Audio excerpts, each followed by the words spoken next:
पूजा के समय क्यों किया जाता है आचमन?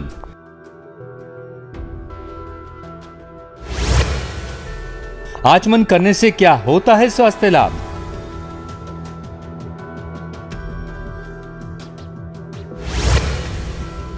क्या है आचमन करने का तरीका?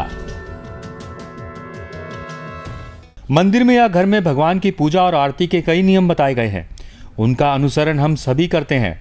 ऐसा माना जाता है कि उन नियमों के पालन से घर में सुख समृद्धि आती है और खुशहाली बनी रहती है। ऐसे ही नियमों में से एक है आरती के बाद चारों तरफ जल छिड़कना या आचमन करना। इस दौरान कई चीज़ों का इस्तेमाल भी किया जाता है, जैसे आचमनी, शंख आदि, जिनसे आप आरती के चारों ओर जल का छिड़काव करते हैं। आपने अक्सर देखा होगा कि मंदिर या घर में आरती करने के बाद शंख में जल भरकर उस पर छिड़का जाता है। लेकिन आज हम इसके कारणों और इसके महत्व के बारे में बताने जा रहे हैं। आइए जानें आरती के चारों ओर जल छिड़कना और आचमन करने के क्या कारण होते हैं। जल को वरुण देव के रूप में पूजा जाता है और पुराणों में इस बात का जिक्र है, जब किसी भी वस्तु की रक्षा जल से की जाती है तो उस पर वरुण देव की कृपा होती है।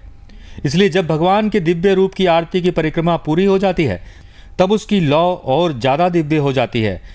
इस आरती की ज्योति की पवित्रता बनाए रखने के लिए पानी से आचमन किया जाता है। पूजा में जल, जो कि वरुण देव का प्रतीक है, उसे शंख से या आचमनी से आरती के चारों ओर छिड़का जाता है। चारों ओर परिक्रमा की जाती है। इसे ज्योतिष में बहुत ही शुभ माना जाता है। आरती के समापन के बाद भक्त अपने हाथों को कुछ सेकंड के लिए आरती की ज्योत के ऊपर घुमाते हैं, फिर उसे अपने सिर पर रखते हैं। चूंकि जल को अत्यंत पवित्र माना जाता है, इसीलिए आरती में आचमन करने के बाद मंदिरों में पुजारी इसी को लोगों के ऊपर भी छिड़कते हैं। आइए जानते हैं क्या है आचमन करने का तरीका।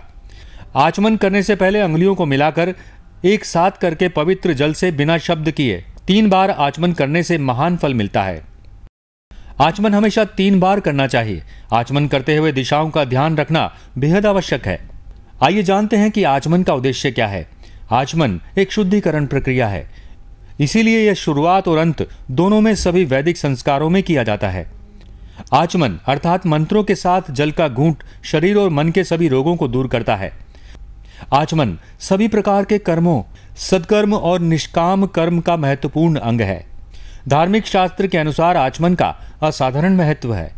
आचमन को शास्त्रों में गोकर्ण मुद्रा से करना उचित बताया गया है।